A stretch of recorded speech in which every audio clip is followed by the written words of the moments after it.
welcome to the program. It is Thursday, which means it's Friday Eve. I'm super excited about that. I'm also very excited because at the top of my list here is a big three. We have three big exclusives on the show tonight. And I really hope you're going to stick around for all three of them because there's some pretty crazy stuff going on. And I'm going to start with this one. It has three names. There's a theme going here. Kate Gate, Kate Spiracy, and the Great Kate Caper. That's a mouthful. But it is also an internet frenzy right now. Where is Kate Middleton? Unless you think this is all just a bunch of royal watching hullabaloo, it kind of just got true crimey.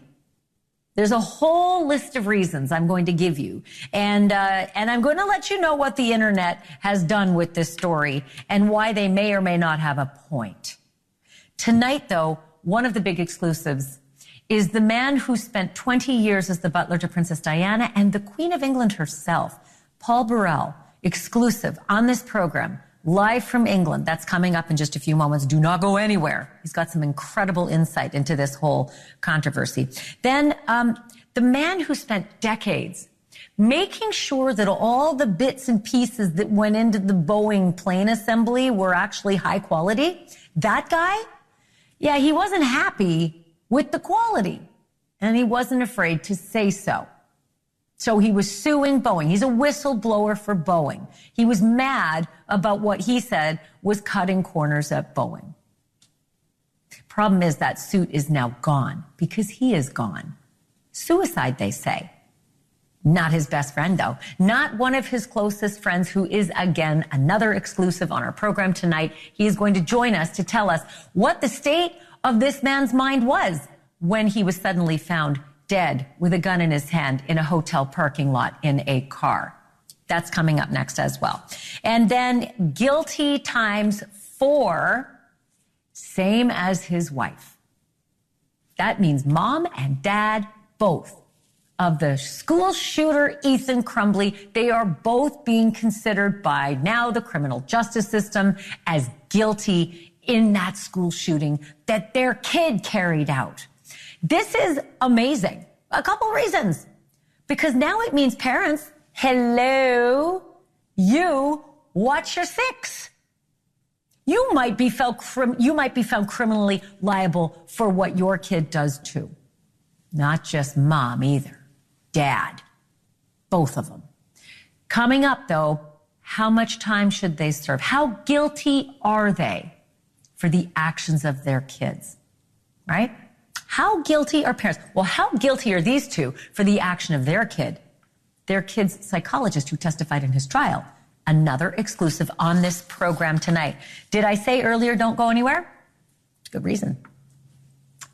So let's start with the internet. It's a funny place, the internet, because it can be awash in toxic gossip, but it can also help solve crimes by spotlighting investigations that need attention.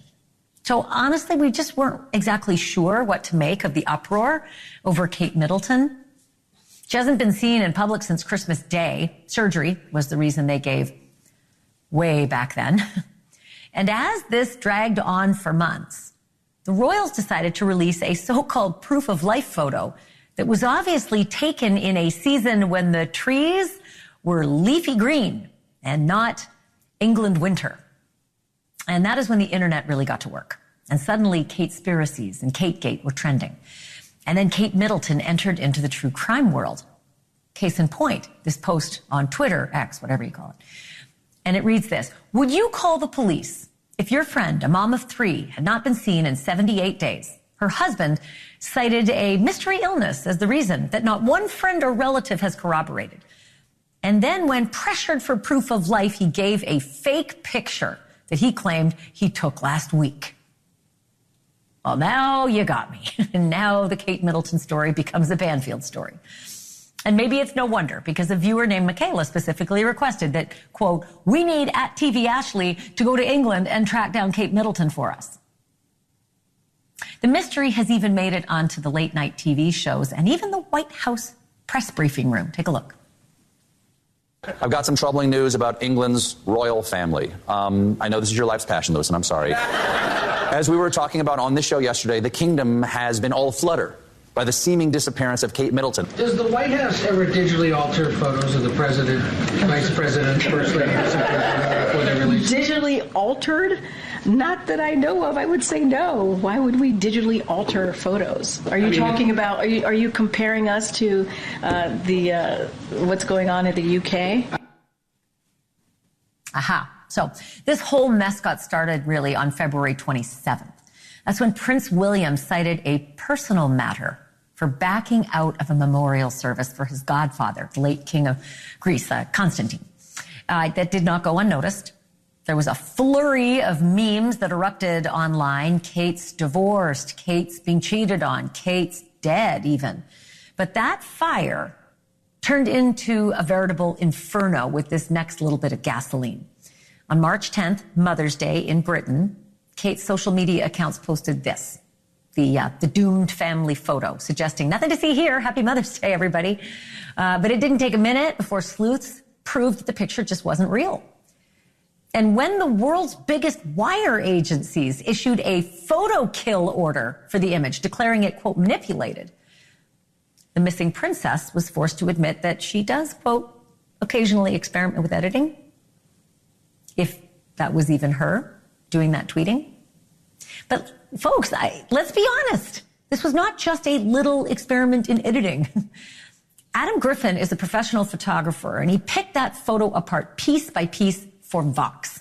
First clue, he says Kate's right hand is blurry and that it shouldn't be unless it's in motion with a slower shutter speed, in which case the rest of the picture would also be blurry. Next clue, there is a chunk of Princess Charlotte's sweater that's just missing. The experts say it has been clone stamped to restitch the area where Kate is holding on to her. Charlotte's wrist also looks a bit off. It's just incongruous from the rest of the photo. And then there is, and this is a big one, Kate's wedding ring, as in she is not wearing one. And that's a big deal because it's the famous sapphire ring that once belonged to Princess Diana. So people don't tend to miss that. And then over on the left side of the picture, left side of Kate's face, actually, her hair is blurry as well. And it is missing something called a drop shadow. That's something that should be behind the hair. On the right-hand side, it's as if Charlotte's hair has kind of been erased in the spot where it overlays Kate's hair. And the edge of Charlotte's red sweater is also, again, blurry. All of these telltale clues suggest this may not even be Kate's current face in the picture. And if this little thing that I did for you hasn't convinced you enough, let's go here. Ruby Naldret. She's a senior social media editor at the Daily Mirror and the Daily Star, and she tweeted this. My analysis of the Kate Middleton photo saga is that they took her face from the Vogue cover that she did years ago, and they edited it in. She's talking about this 2016 Vogue cover shoot that Kate did. Beautiful. But take a look at it right up next to the proof of life photo that the royals released. Look at the face, look at the smile, look at everything. And then now look at how the social media editor dissolved the two pictures together. Just look. It's like uncanny. If that doesn't prove her point and the point that everyone else online is trying to make, I don't know what does, but those really do look like the same photograph of the face. And if after all of this you think, no harm, no foul, come on. The controversial photoshopped picture in question was viewed more than 41 million times around the world, which is why the question will not go away. Where is Kate Middleton? Perhaps the best person to ask for insight is someone who has been closest to the royal family for decades. Paul Burrell spent 20 years working with the royals as a butler to Queen Elizabeth and as a butler to Princess Diana. He had a very, very close relationship with Diana and her two little boys, Prince Harry and Prince William. And of course, William is Kate's husband.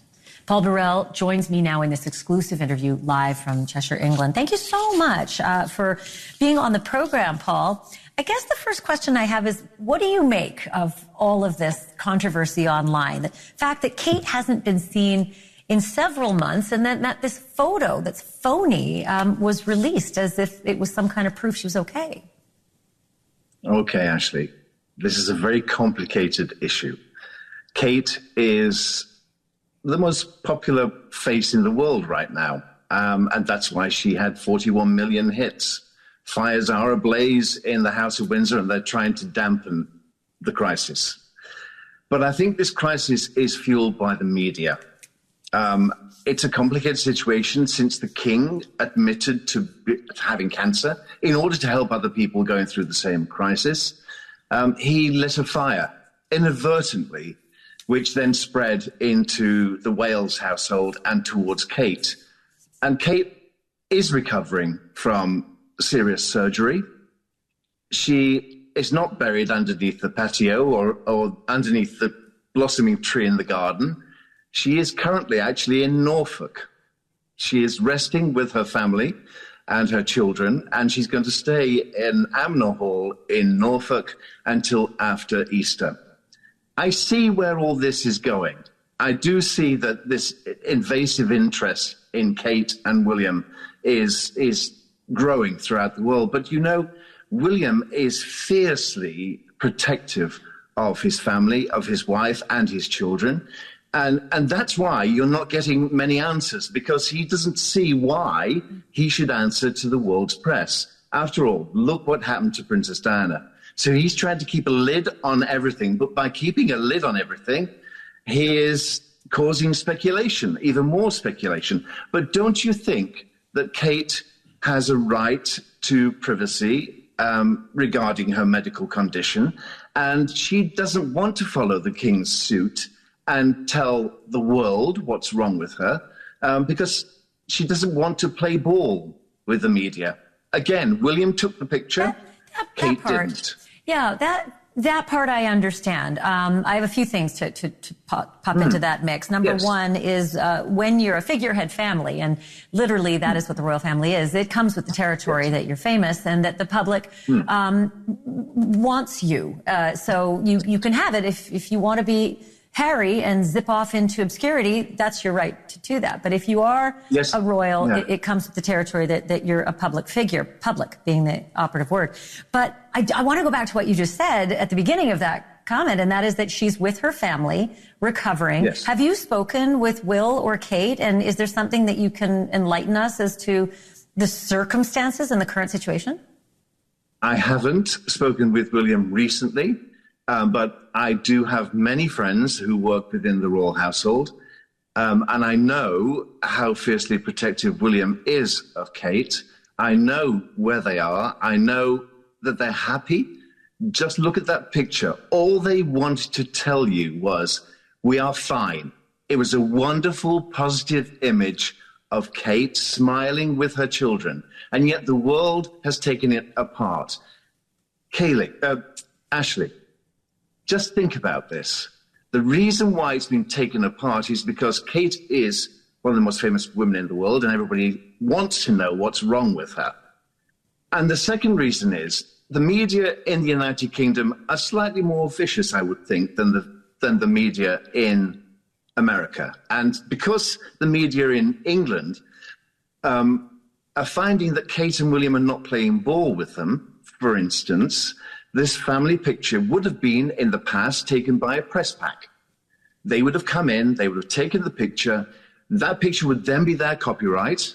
That picture would then be distributed around the world and sold on different platforms and gaining lots of money for other people. William and Kate have taken that away from the media. By releasing their picture, their copyright, they now have control over that. And our media don't like that. And that part I understand. The control I understand.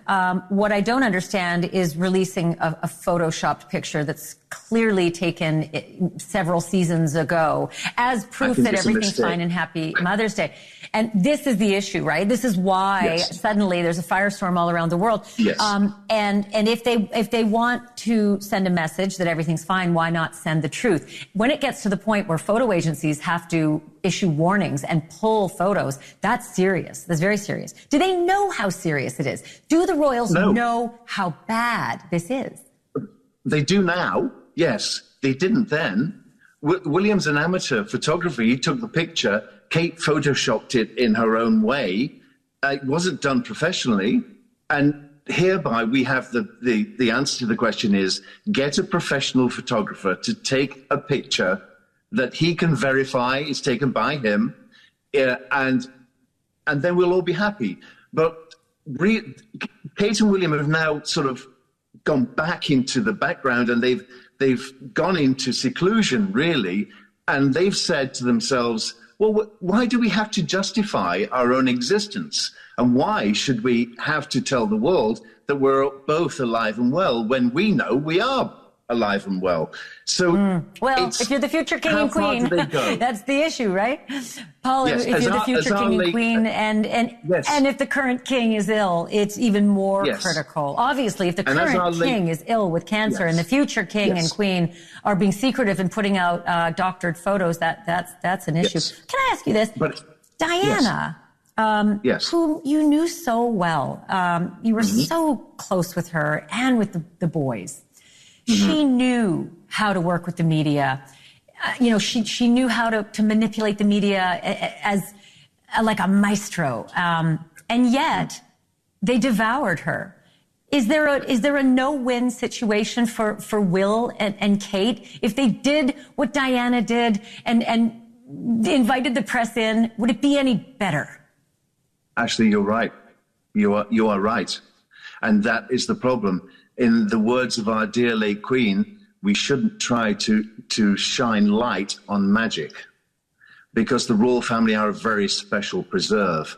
And if they did expose themselves too much, and perhaps the king did go a step too far by being too honest with the public, saying we had cancer, then the press expected Kate to follow suit and do the same. And she didn't, because she didn't want to, because it's her prerogative.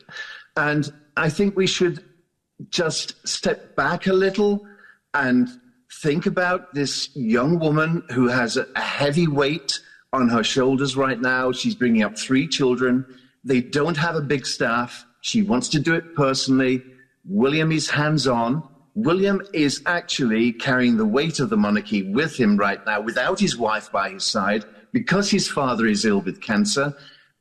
Where does William turn? Think about that. Paul, they need you as an advisor. I think they need you as an advisor, because I feel like you see this. You see this from the outside world. I do. Real quickly, just the Harry issue, because you knew these little boys. You were so close with them. Have you spoken with Harry since he walked away from all of this publicity, all of this stuff that Will and Kate probably hate, and has left for America? Yeah. I haven't spoken to him, and no one has, because William hasn't. His father's obviously seen him. I think it's a disaster. It's a terrible shame that when that young couple got married in England and Harry and Meghan were embraced by the British people with tremendous goodwill, it was all thrown away. And quite frankly, Ashleigh, right now, his brother needs his brother. Harry was born to be William's wingman, and William is missing him. But so much has been said through the media in a destructive way to hurt Kate, William, Camilla, Charles, that there is no going back. And so William looks towards America and sees his brother in California thinking, I could do with you right now. I need you, but you're not there. And he won't be there because he's chosen a different path. And I think that's very sad. It's also very sad for the children. It's very sad for little Lilibet and Archie, because surely when Harry came to the coronation and saw that pomp and pageantry surrounding his family, surely he must have realized, have I deprived my own children of their legacy? And I think that is very sad. It's a sad, sad story. Or maybe he thought, thank God I've taken this legacy from these children and our lives are so happy. Who knows? I have to have you back on the program. And if you're ever on this side of the pond, I'd like to take you for a cup of tea. Thank you so much, Paul Burrell. It's so nice to meet you. We can talk about more. Oh, I'm in. Okay, I'm going to put it on my calendar. Thank you for that. And I will call you back as well. I also want to bring in another friend of mine, Rob Shooter. Rob is a former publicist for Princess Michael of Kent, a member of the royal family. He's also the host of the Naughty But Nice podcast. And he's basically like just super smart when it comes to all things royal. Rob, you just heard Paul Burrell. He said he knows that Kate is recuperating with her family and that all is well. What are your thoughts? Yeah, I think Paul, to his core, is a monarchist. I've known Paul for a really long time, and I really respect his thoughts, but I think he's a little off the mark here. First of all, blaming the media for this problem is really scapegoating people that are just shining a light on a disastrous situation. Nobody made Kate, William, the palace put out that picture. They decided to do that themselves. They made it worse for themselves. And the point about that this couple doesn't owe the media any explanation, I buy that, but it's not the media that wants to know here, it's the public. The public wants to know what is going on. If you invite people into your life, with William from the day he was born, with Kate from the day she got married, when you invite that many people into your life, into this soap opera, you can't suddenly expect them to go away. Yeah, I mean, listen, it's interesting that he said that the UK media, the tabloids, seem to be a lot nicer. They're saying lay off Kate. I think some of the headlines are. It's social media that seems to be sort of vicious. Yeah, the world has changed from the days of Queen Elizabeth and even Charles, where they could control the press with a much more firm grip by giving them exclusives, by banning them from certain events. Now that has changed with social media. So the British press, I think, are really trying to rally behind Kate. Paul seemed to think that the British press were quite vicious. And I think when it comes to the royals, the British press are actually much softer than the American press. However, the big question is that the game has changed, the media business, the media landscape has changed, and the palace has to change too if they still want to be relevant, if they still want to be in the conversation. And instead of trying to control the narrative now, they have to work with it. Well, and the narrative's all over the map. She's dead, she's got an eating disorder, or there's an affair, everything under the sun. But I think you're right. They're public figures. Public being the operative word. If you're going to be a royal and you're going to have all the trappings, it comes with the territory that you do have to keep the public in the mix. Rob Shooter, always good to see you. Thank you for this. Take care, my friend. All right, coming up, a man is found dead in his pickup truck with a gun in his hand and a note on the seat. And the world might never have noticed it were it not for the man's well-documented complaints about his former employer, a big employer, Boeing. Tonight, a close friend of the longtime quality inspector, John Barnett, joins me live in a Banfield exclusive, and he is not at all convinced that his friend's death is what it seems.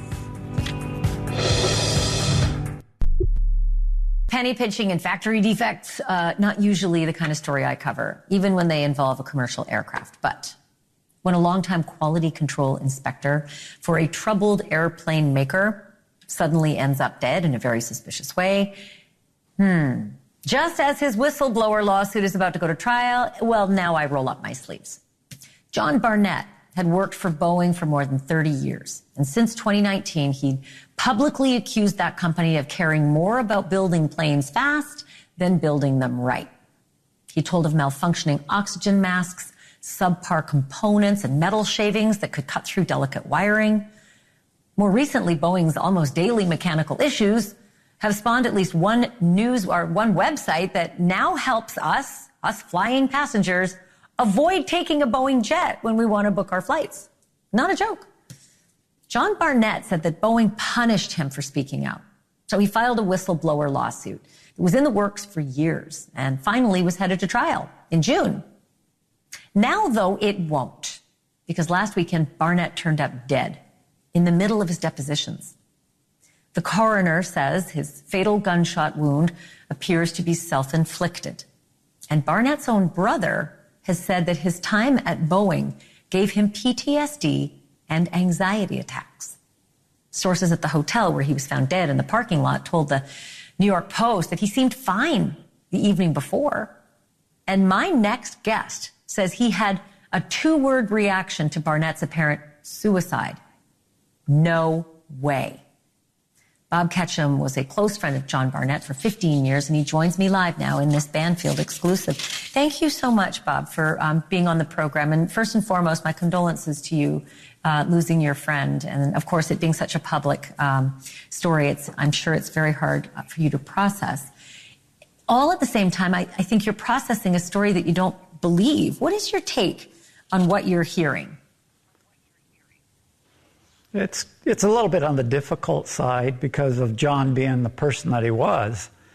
Super nice guy, never really got mad at anyone.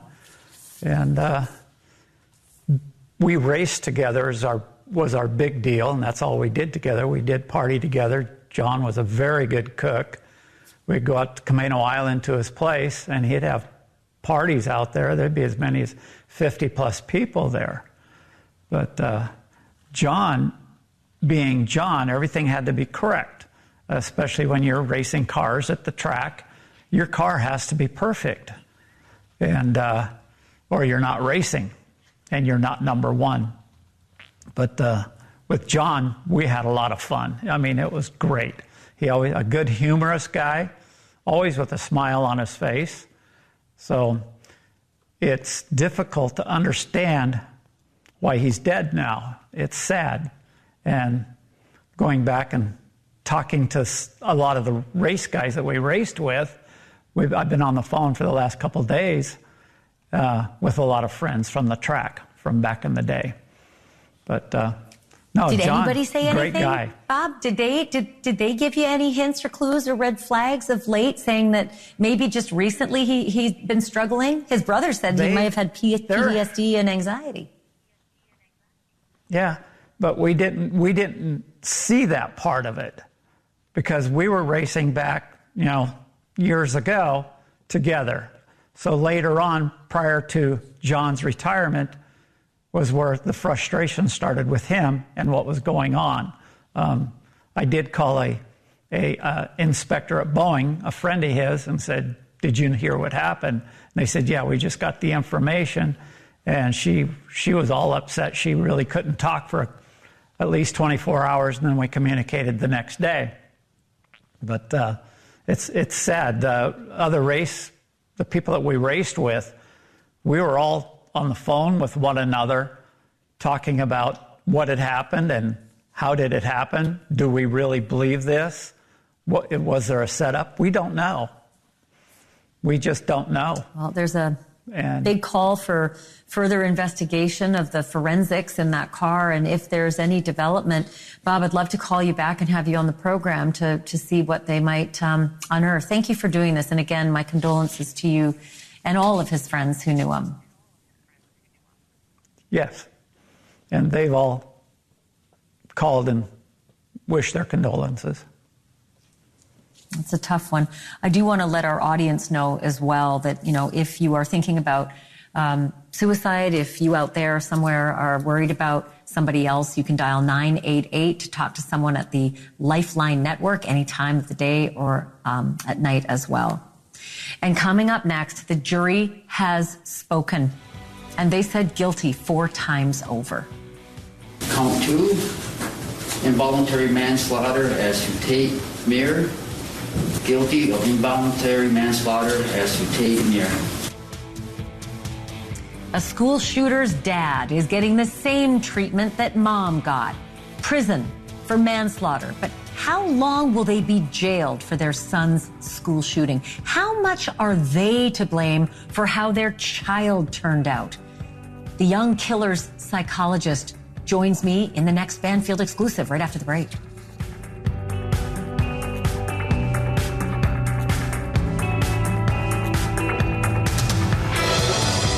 Last night, it was an open question whether justice would look the same to Ethan Crumbley's dad as it did to Ethan's mom. Both parents were charged with involuntary manslaughter ×4 for buying their troubled teenager a 9mm handgun and ignoring his obvious mental health implosion, which included actual written plans for a school massacre, a massacre that he actually carried out in Michigan. His mom, Jennifer, was tried and convicted last month, and late today, a jury found Dad, James, equally to blame. Each parent could get up to 15 years in prison. And despite their separate trials, a judge has decided to sentence them on the same day, and that will be April 9th, so mark that down. Young Ethan, however, will never get out of prison. He will die there. He pleaded guilty to killing 4 fellow students and got life without parole. His parents insist they never saw any sign that their son was mentally ill or was capable of harming anyone. But how is that possible? For that question, I am joined now exclusively by Dr. Colin King. He's a forensic psychologist who evaluated Ethan Crumbley and saw him more than a half dozen times testifying for the defense in Ethan's trial. Dr. King, thank you so much for being on the program. So I'd love to get your reaction to seeing that both mom and dad for Ethan are both being held criminally responsible for what Ethan did. I think the jury did a great job. It was a difficult case. It still is a very difficult case to arrive at that verdict, given the information that they were given. I felt that they did a fine job. And also, I think it's a kind of a shot across the bow for parents in this country. It's a warning signal that parents need to tune in and lean into their children, because now that a precedent has been set, I think you may see this happening again and again, where parents are charged for the actions of their children. And Dr. King, I know you can't testify or talk about what you testified to and some of your personal conversations in your therapy sessions and your assessment sessions with Ethan. But I do want to ask you overall if you think that Ethan was neglected or if he lacked parenting. Essentially, I'm asking the question, do you think Ethan was made to be the way he is because of his parents? Yeah, I think their evidence is now public. It actually came out in their trial that both of his parents were absent. I don't know that they knew how to correctly parent a child when he needed them most, when he obviously had issues that I will not discuss. They were not there for him when he reported hearing voices. He reported needing their attention, needing medical attention. For whatever reason, they did not tune into his cries. So after a while, they became totally oblivious to what was happening around them and within their own son. But are kids bad on their own? Can kids be terrible on their own, regardless of what kind of parenting they get? I ask you because you said this could be a shot across the bow for parents everywhere if their kid does something bad. Sure. I think there are some kids who have more challenges than other kids. And in this case, this clearly was a kid who needed a lot of help and a lot of attention. Obviously, there were major mental health issues. And when a kid tells you that he's hearing voices, or a kid tells you that he's seeing things, you've seen pictures of his journal and the things he wrote in his journal. Those are horrific things. And as a parent, I think if you don't respond, if you don't tune in, if you don't make an intervention, I think you're culpable, which is what we saw today. Dr. King, can I ask you, I only have about 20 seconds left, but should parents be reading their children's journals? So now we have a choice, right? We can say that our kids deserve their privacy, or we can listen to them. We don't have to snoop around, but we can listen to them. We can tune into their conversations. And every now and then, you want to look at their Facebook to see what they're posting, because ultimately, we will pay the price. You will pay their price if you don't tune in. The game has changed now. It is a totally different game now. Dr. Colin King, awesome advice, and thank you for that, and thank you for your insight, and I appreciate you being on tonight. And I hope you have me back on your show again. Thank you so much, Ashleigh. Guaranteed. Absolutely. Coming up next. Wow. Another big one. How does a young man who is 6'7" and 160 pounds simply vanish off the face of the earth? For almost a week now, Riley Strain's family and friends and the police have been scouring city of Nashville. And not just for Riley, but for anybody who might have seen this very tall, thin, young college kid stumbling away from a bar last Friday. Coming up next, a man who believes he did see Riley that night, and a woman who saw Riley's shirt, but someone else wearing it. It's next.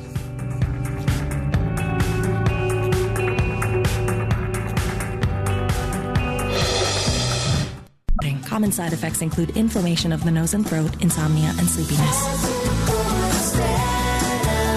Ask your doctor for Austedo XR.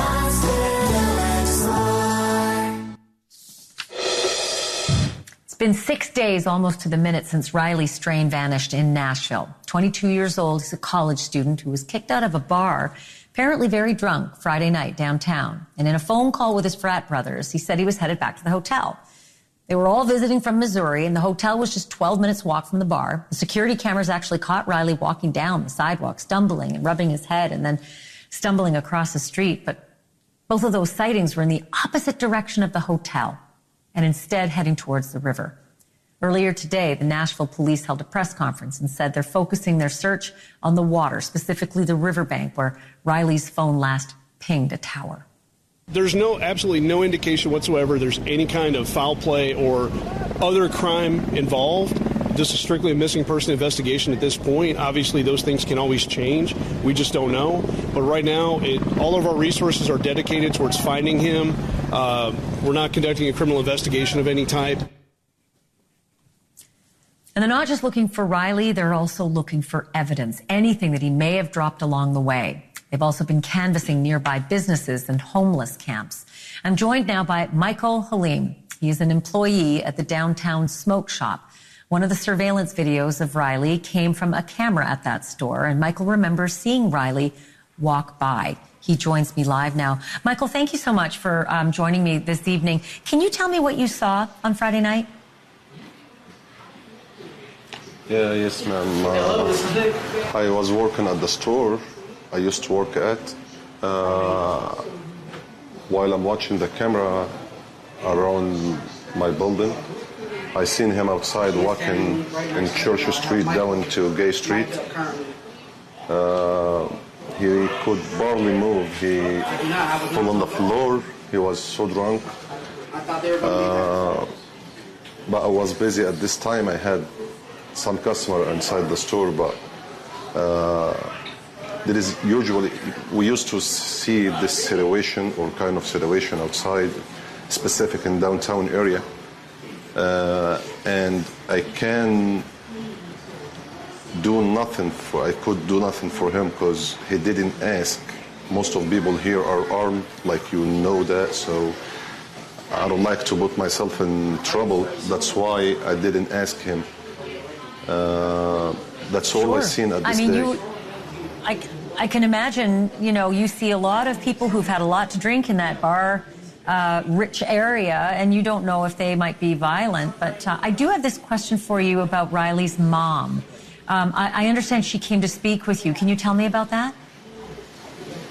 Yes, ma'am. She was here on Sunday, as I remember. She couldn't even speak to me. She couldn't even talk. She was crying. I don't know what should I say, but I didn't understand what she was saying because of crying. She broke my heart, to be honest. But you know for sure you saw Riley because, again, he is 6'7" and 160 pounds. It's not someone you'd miss. Yes, ma'am. Exactly. And you've had a chance to tell the police what you saw as well? No, I didn't. No, I didn't. I didn't expect something bad is gonna happen for him. So have the police not come by to talk to you about what you witnessed? No. No, ma'am. Well, that's unbelievable. Okay, well, perhaps after this interview, they will come by and ask you some questions about the direction. Did you see him traveling in the directions that seem to be consistent with the video camera? Anything else that might have been unusual? No, ma'am, that's all. Well, Michael Halim, I'm very appreciative that you took the time to speak with us, and I'm sorry that, you're struggling with this as well. It couldn't have been easy speaking with his mom. I do want to let our audience know that if anyone has information about Riley's disappearance, please contact the Metro Nashville Police Department at 615-862-8600. I always say take a screen grab of the television set. Coming up next, there are a lot of rats in the New Orleans Police Department, and that is not a slam, it's a fact. Actual rats with wiggly tails. And the infestation is so bad, the rats are eating the evidence, including everything stashed in the drug locker. Want to see? It's coming up next.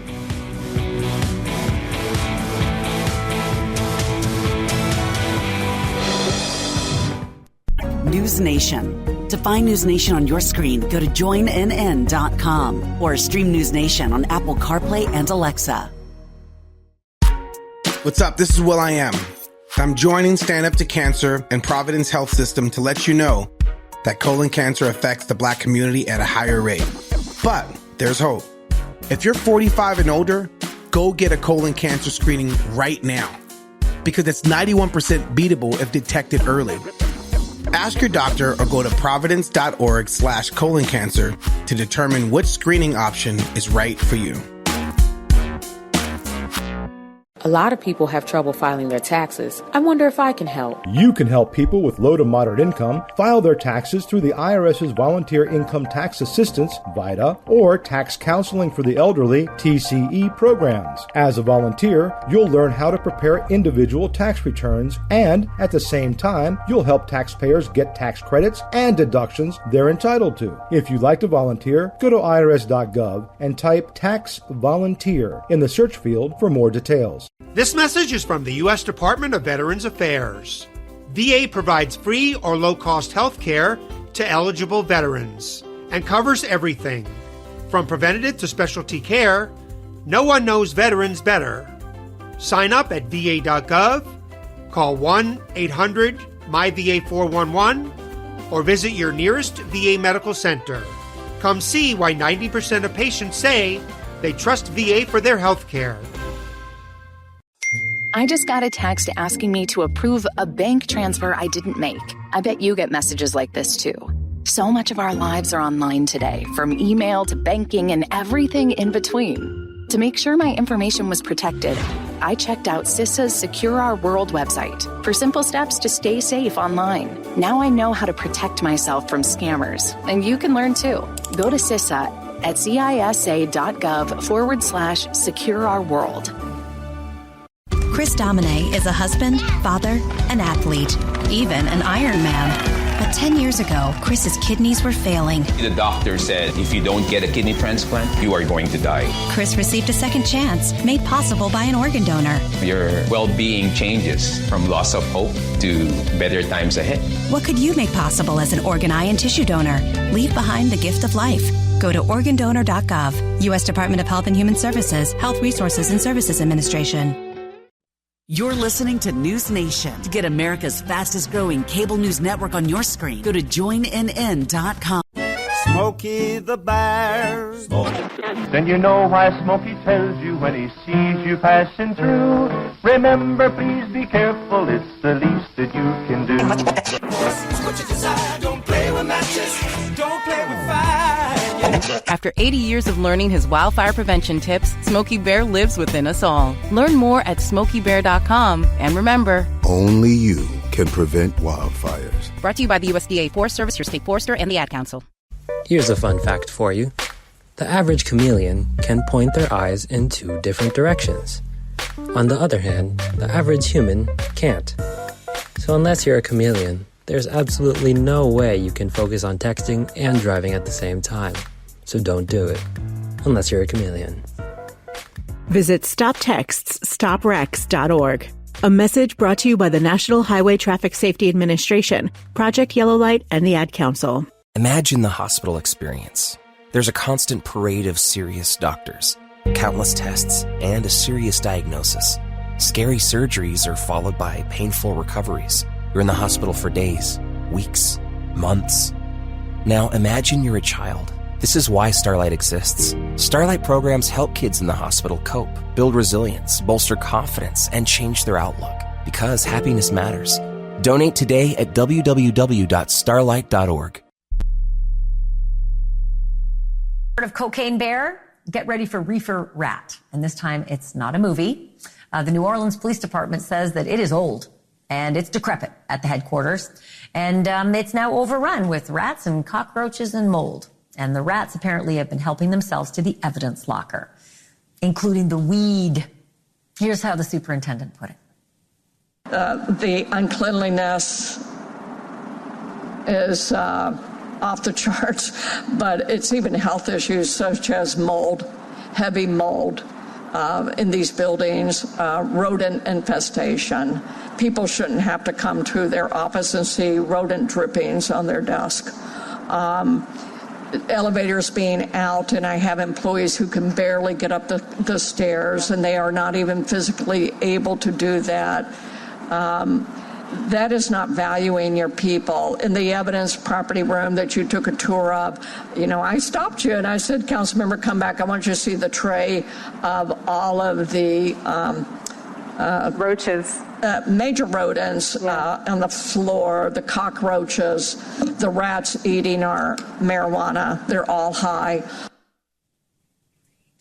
They're all high. The rats. Apparently the problem is going on now several years.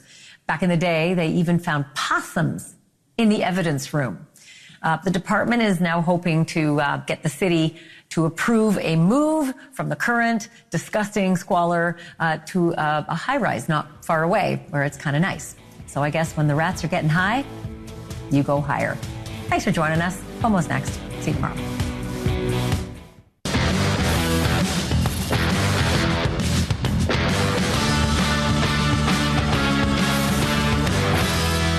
Hey everybody, I'm Chris Cuomo. Let's get after it. Breaking just a few minutes ago, parents, be on notice. If your kid kills, you may be a murderer too. James Crumbly, the father of the school shooter Ethan Crumbly, found guilty on all counts, just like Ethan's mother, Jennifer. 4 counts of involuntary manslaughter. This is a big policy moment. It's never happened before. When will it happen again? We'll see.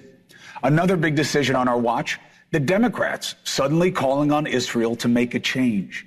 Senator Chuck Schumer, the highest-ranking Jewish official in America,